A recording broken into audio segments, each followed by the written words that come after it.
Okay, and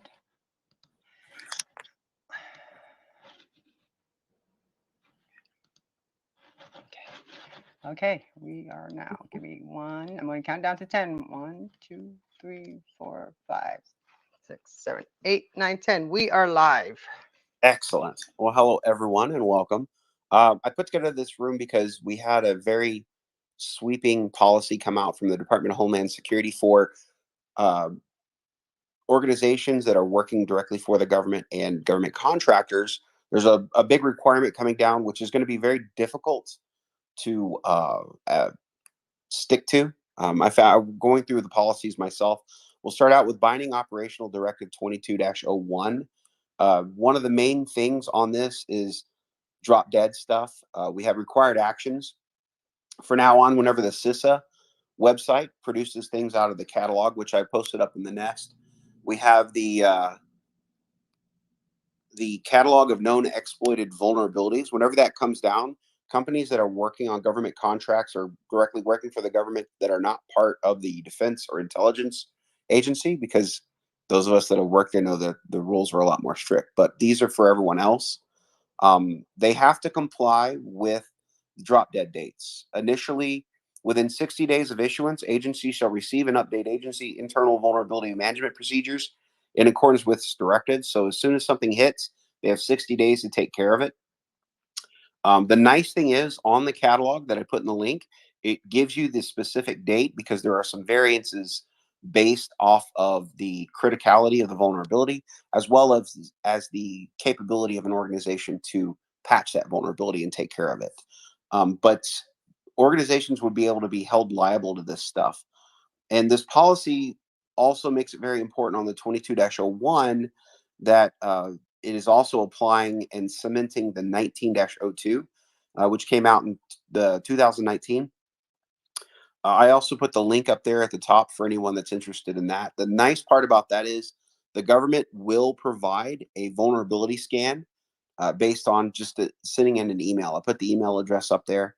But if you're interested, you go to that website and it tells you what to put in the subject line and tell them what you're requesting. And then you send an email to them and they'll do a vulnerability scan. And then from then on, you're able to apply the directives out of the current one, the 22-01. It's very straightforward, nothing too crazy here. I did want to create a room so that if people had questions, I'd be able to answer them and help out with that. I've been reading through all of the requirements. And I think some of the more difficult ones are going to be that organizations, because they have to meet these new directives, we're going to have to assign roles and responsibilities for executing agency actions as required by the directive. So there's going to have to be a point of contact that that CISA will have to be able to contact in order to check on compliance. So that's important, and I know a lot of us already have multiple assignments. So someone is going to have to wear that hat in order to be the POC. There's also going to have to be internal tracking and reporting requirements to evaluate adherence with this directive and provide reporting to the CISA as needed. Anybody that's worked in government, you understand the importance of having a good stack of memo for records. This would be a good place for that to maintain all of that stuff. The POC, of course, is going to have to be the one that CISA will have to contact in order to get that information. They are also required to report on the status of vulnerabilities listed in the repository. So whenever your business has the applications or the devices running that have the vulnerabilities, you'll be required to report on those. That person that's going to be set in that responsible role will be required to report on the status of updating and the status of the position of it, even if it is. And the nice thing is, as I said, the dates are there. Whenever you look at the catalog, I went through it myself. I found it very interesting, and I found it very nice that the Department of Homeland Security was nice enough to actually put in the drop dead dates. They're very upfront about it. You don't have to do any crazy math. You don't have to do it yourself, and they are allowed to contact you and ask for updates. And that's the basic breakdown of this. I left all the references up top, and if anybody has any questions, go ahead.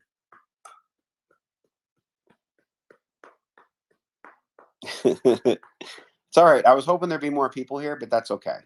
I'm a policy nerd, so I'm always real big on policy. and I'm always available to answer questions or help anyone out if they have any questions. And I know Jason's in the same boat as me. Both of us have been in positions of writing policy for government entities, and it's more of an art than a science. So if anyone needs to have any directives broken down uh, to their meat and potatoes, I'm always more than happy to do a write up.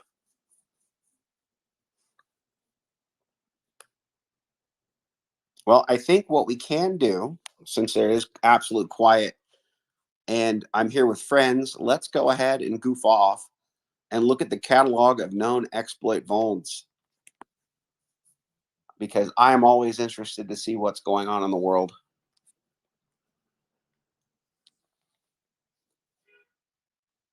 Jason, you following along too? Do you go to the link if you're able to?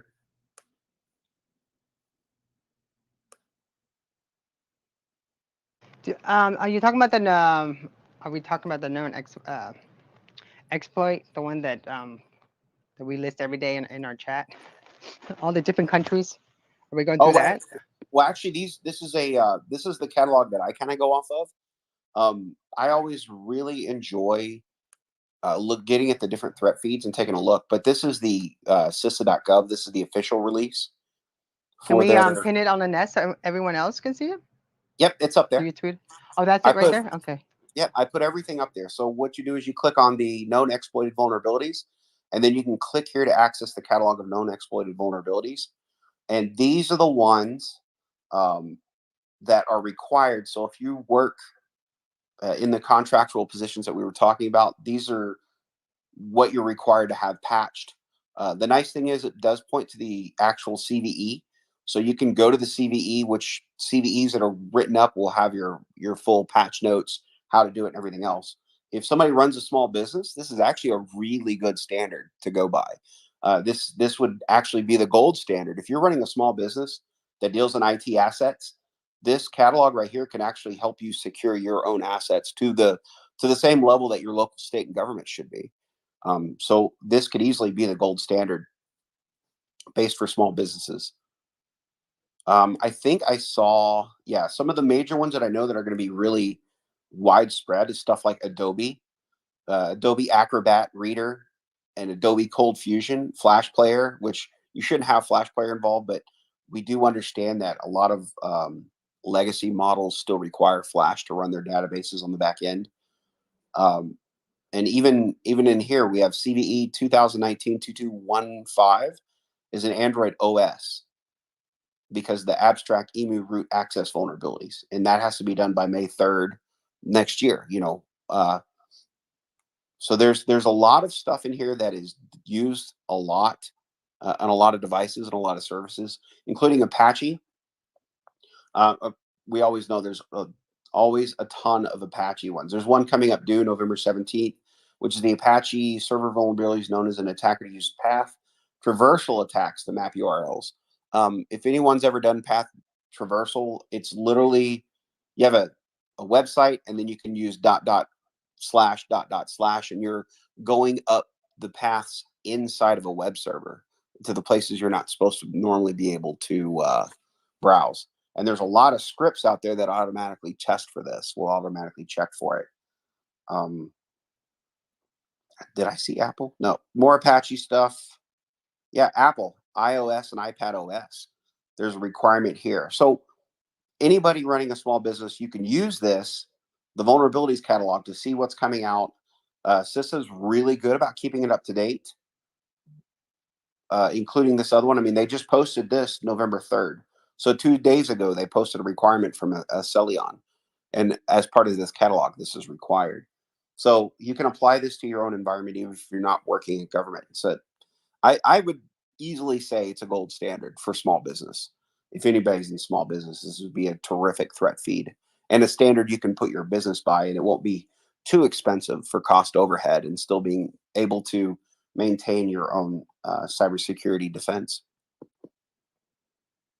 So, any other questions? Anything else anybody else wants to look at?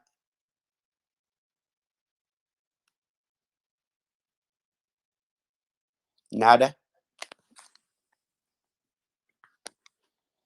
Well, we can always turn this into a general cybersecurity chat too. I don't have any problem with that. No, I want to continue going down your links because actually I'm just making sure everything's running smoothly. So now I have you No, have that's my fine. full attention. I'm like running around going, okay, this one looks good, this one looks good. So okay, we're live on Twitch right now too. So yeah, I got a little confused because usually we tweet out each link separately, so that's why I was like, what is he talking about? I'm looking for it. Oh, it's the I put everything together just so it could be done simpler. Uh, I it's the catalog for known exploit vulns. It's the let me see, third link down, Okay, and no, you click I'm on in it. that. You click on that, and you'll see a page that about halfway down it says "Click here to access the catalog."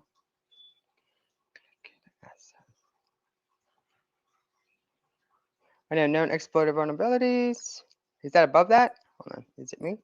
It says, yeah, well, it says "Click here to access the catalog of known exploited vulnerabilities."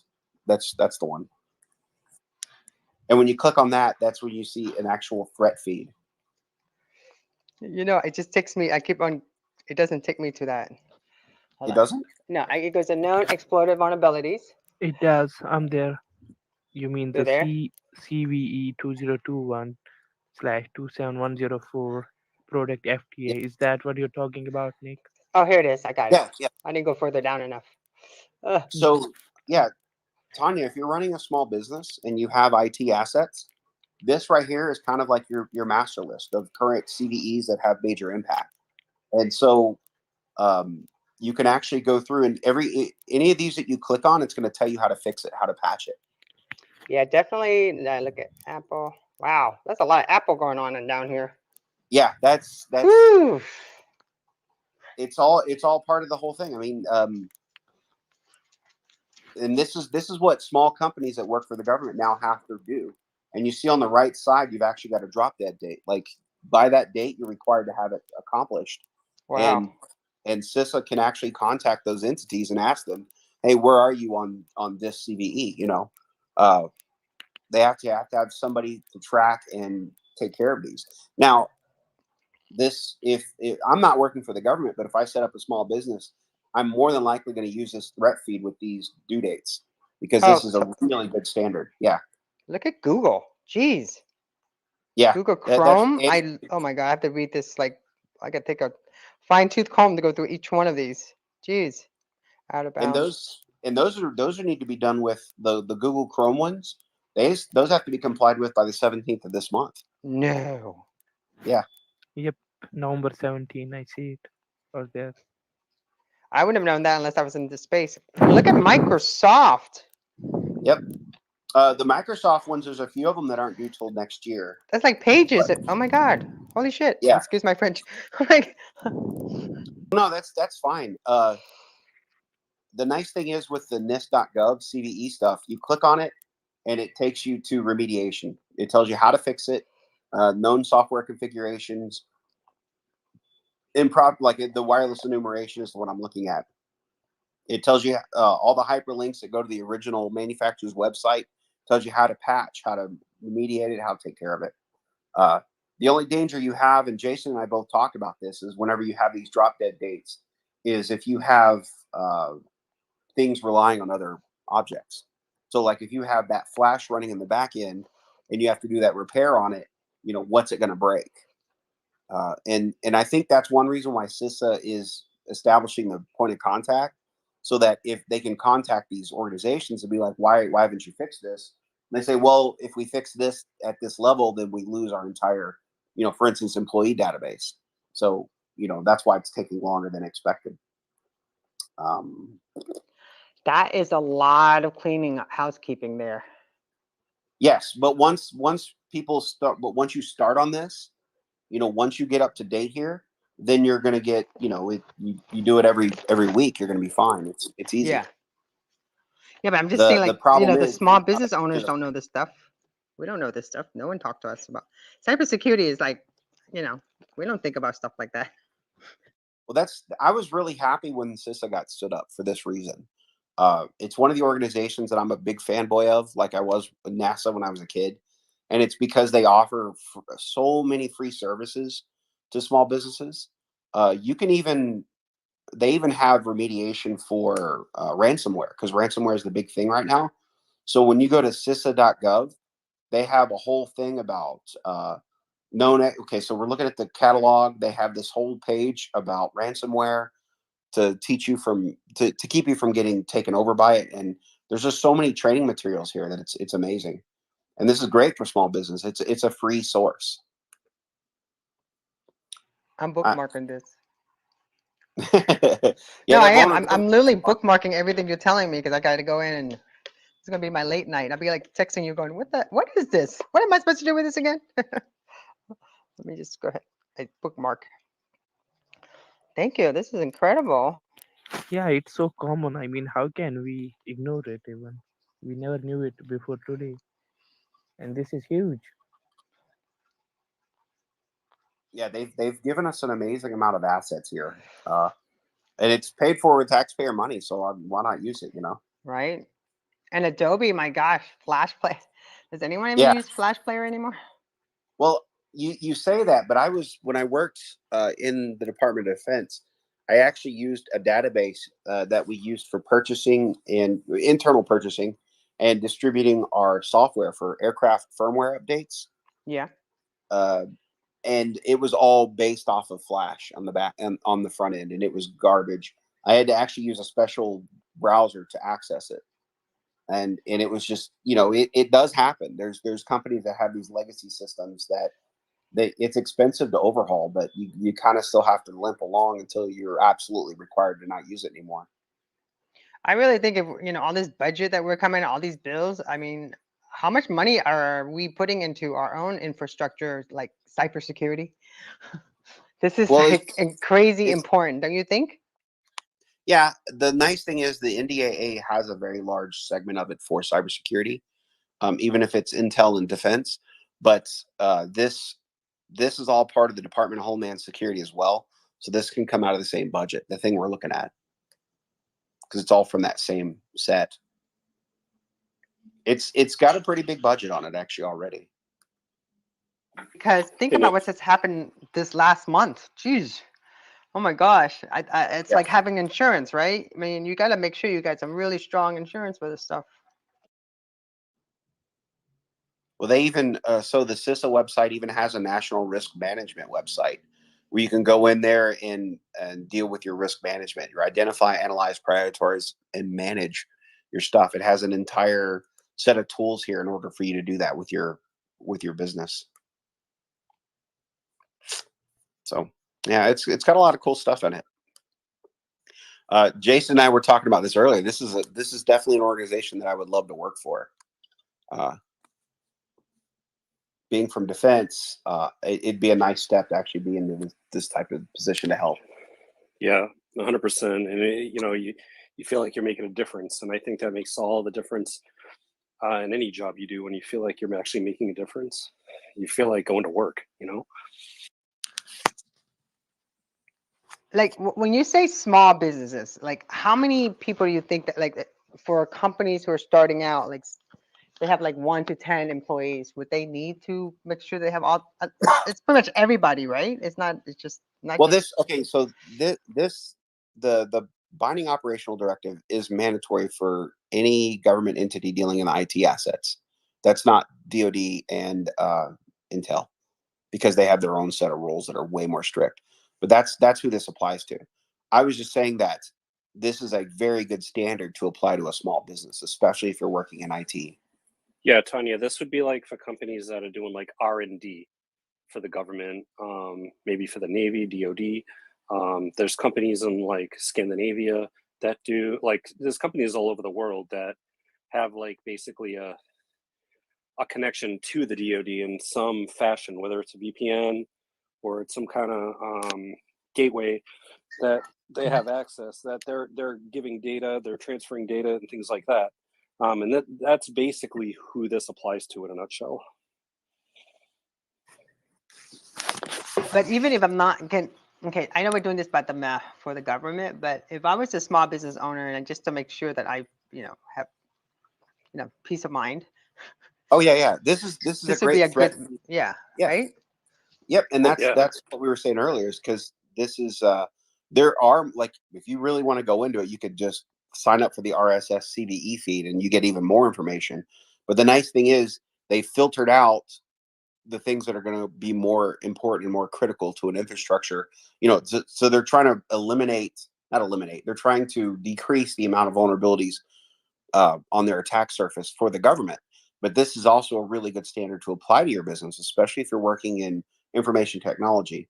If you're selling biscuits and, there's a lot of these aren't going to apply to you because you're not going to have a lot of this stuff in your environment. You may have the Apple iPad with the iOS and iPad OS in your environment. So yeah, that's helpful. But if you're primarily dealing in IT assets, you sell a widget online and you've got an entire store online, this would be really good for you because it's going to apply more to you. I think it's a good standard. I think it's a gold standard, and this is a very helpful tool for businesses, small and large, to be able to use, especially since it's not necessarily a requirement. Um, you do have compliances that are required for larger companies, but there's really not something set aside for smaller companies. And because like the Chamber of Commerce, they always offer education for small business owners if they join. I don't recall seeing this type of education for Chamber of Commerce. I volunteered here during the summer to do something for a few, and it was only a few businesses that showed up, but it was just helpful. It was things that setting up their Wi-Fi for their point of sales and things like that.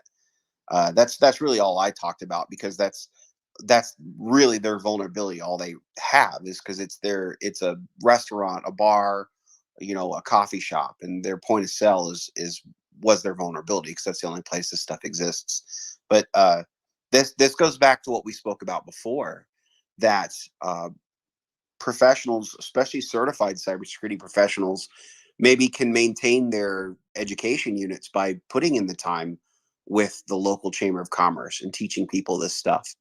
Instead of attending classes of information that it's always useful to go to these classes and learn stuff, but you're hanging out with a bunch of hackers and you're not really, helping the society as a whole. And I think it would be really great that if somebody were to, as a certified professional, maintain their certs, go over and give these talks in a public forum for the local small businesses, and then maintain their education units that way. I think this would be wonderful. It'd be a great tool.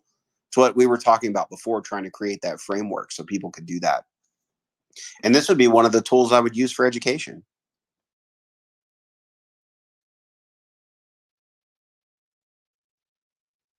You got my brain going a mile a minute. I'm like, oh my god.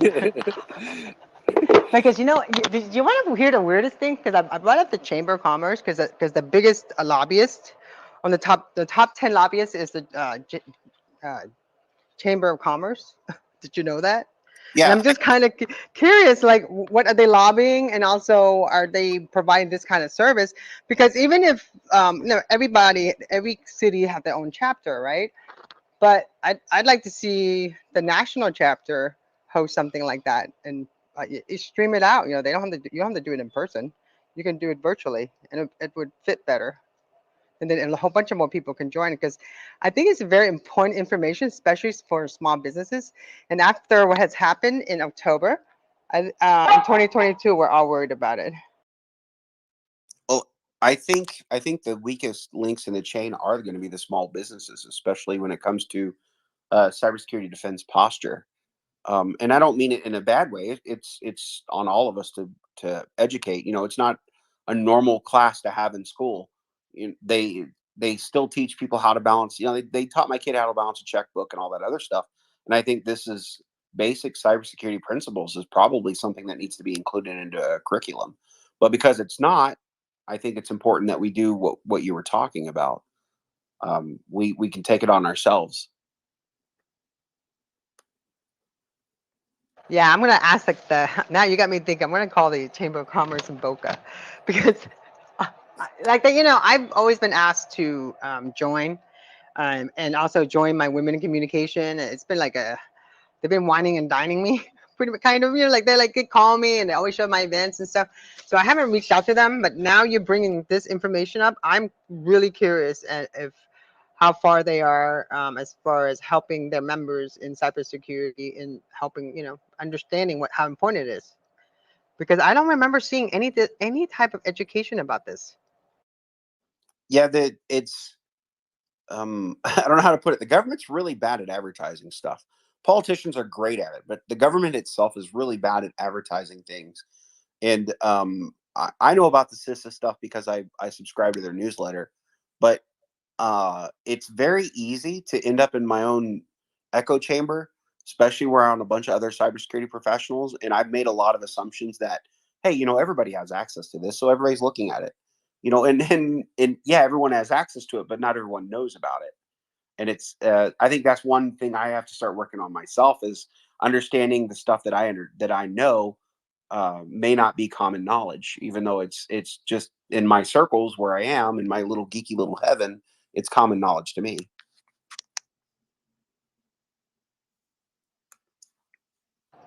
And even besides small businesses, I mean, look at the recent hospital hacks that's happening. I mean, I feel like company, back in my early days when I got into social media, I predicted that the future would be companies going to have a whole social media. They're going to spend so much money in digital media. And now I'm as hanging out with a whole bunch of cybersecurity people and listening and experiencing all the crazy and frustration from all over the world when something happens, right? And you read these stories about, especially in Florida, we had somebody hacked into our water systems in one of the Yeah, towns. I Saw remember that. that. We didn't even know about. Yeah, I stuff like that. And really impressed with how that worked out because people. So I'm not against completely automated solutions to find stuff, but hackers don't think in a straight line, and automated solutions tend to defend on a straight line. And I love that what happened in Florida was found by a person sitting in front of a computer going, "Wait a minute, those are off variables. Like it's outside of our normal parameters. What's going on here?" Yeah, And it and was a person. guys, you guys gave me like inspiration with this talk actually, because my wife is an educator. I might talk to her about creating like a one semester or one quarter curriculum for students, and then talk to the local what do you call it?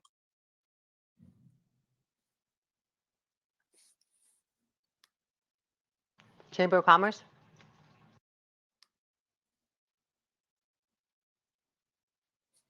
Jason. Oh, and by the way, we're in the middle of Infrastructure Security Month. I'm Say posting. that. Oh no. Oh, did you I'm guys gonna just wake hear up me? every I think I'm morning going now. on mute. No, you say you're gonna reach out to the local. I said Chamber of Commerce, and I didn't hear anything back. Oh, not Chamber of Commerce, but the educator. The I forget what they're called. I have to. My wife's still sleeping, but it's like the not superintendent, but it's the one that's like the leader of the schools in the whole entire like district. And I can't remember what the heck they're called off the top of my head. And I used to work in a school system. Go figure. But yeah, I mean, reach out to them, create a curriculum for different ages. But very similar. What to do, what to look out for. I have this whole idea in my head. And of course, I would need help from the community to help create it, but get it peer reviewed and the whole nine yards. But I think that would be a good first step. Get it adopted locally in different local areas, and then if it does well, it will expand, and then say a whole state does well with it, and we see like cybercrime going down because kids and grow up, they go into it and they know what to look for, and all this other thing. They're more prepared, and then they look and say, hey, what are they doing with our education system? And then it goes national. I could see something like that. I'm pie in the sky idea, right? But I think it's a good maybe first start anyway. Let me add one more thing.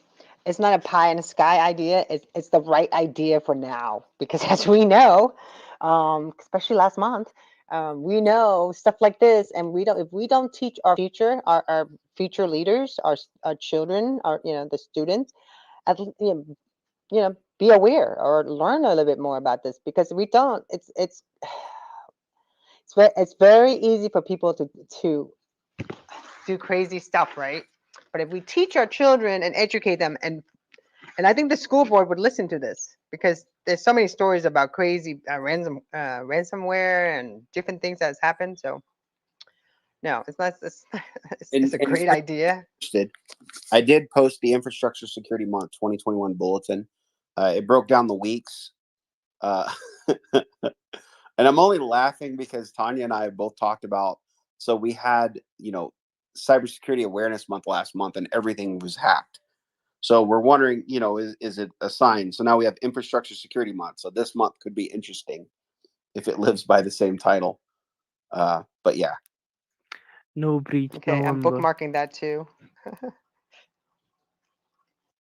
as they call it. No breach November. yeah, no power November. What's the day after Patch Tuesday? But are you guys growing your beard? Exploit Wednesday. It's Movember. Yeah, but when I grow a beard, it grows in all Yeah. like Joe Dirt. It looks terrible. Oh, I straight up look like a Viking when I grow up my beard. I might just do it again. Because it's Movember, and now I've this is the kind of stuff I never even thought of looking up. Now here I am today. I'm Oh, learning this. Thank hey, you. ladies, watch out! If I grow up my beard, I get 2 white stripes, one on each side of my beard. Oh boy, Oh distinguished. my God. I don't know where I got this from, but I used to call the gray stripe going on someone's hair. I call it the bitch streak. So what would you call? So what would you call the white streaks on a man's beard? The hunt for that 'Cause- October.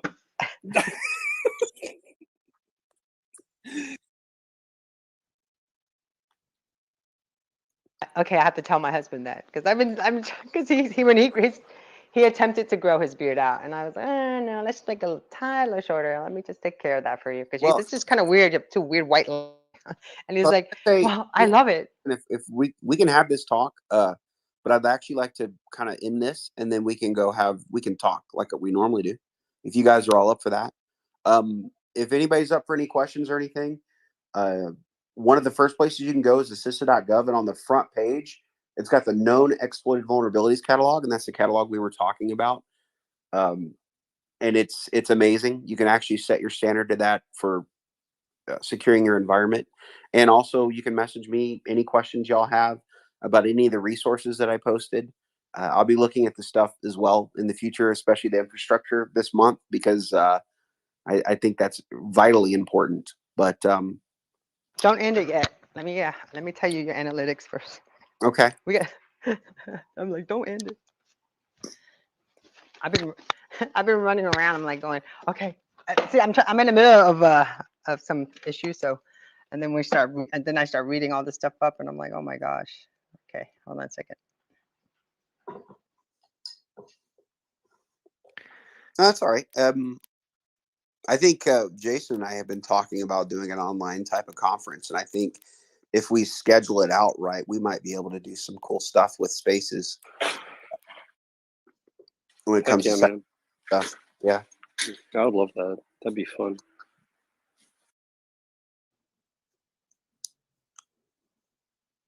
Sorry, I got my trash pickup guys here. Really awesome dudes. That's all right. So we'll make another space, and I'll start putting together the firewall device. Those in this group that are concerned with that, hop up on audio chat, and we'll do it together. And I'm going to go back to PF Sense and see if it installs and how it all works, because I really like PF Sense. Party on, man. Yeah, I'll see you there. Thank you for the enlightening session, Nick and Jason. I really loved it. I was all Nick. Yeah, Nick. Thank you, Nick. We all got inspired by this space. Now my brain is going 100 miles a minute, but it's all good. That's good. That's the side effect we want, right? What drives me crazy is there's a lot of consultants out there that take products like this that are free, and then they sell it as theirs. And then, they make money off of it. But, whoa, I'm consulting this business, telling them to do this stuff. And everybody's like, oh, wow, they're brilliant. I'm like, dude, this is all free information. Just go look at it, I get annoyed by that stuff a lot. Greedy persons just taking advantage of people that don't know. Yeah. Yeah, It's capitalist society. Expected. What can we do? Okay, we're all set. Okay, so you're gonna shut down the space and we'll go to the next one. And Yep. everybody make sure you follow Nick and Jason. They're gonna be producing some more cybersecurity chat. And then Samantha should be, oh, Samantha left. And I want Oh. Legion to be, and then Carl's here too. So I feel like it's a whole community. And if we all can get together and create some really good content, I think and help other people is a great thing. Yep. And I Wow. can, if we'll talk about it later. I got some other stuff. We'll talk about it. Cool, Nick. Bye.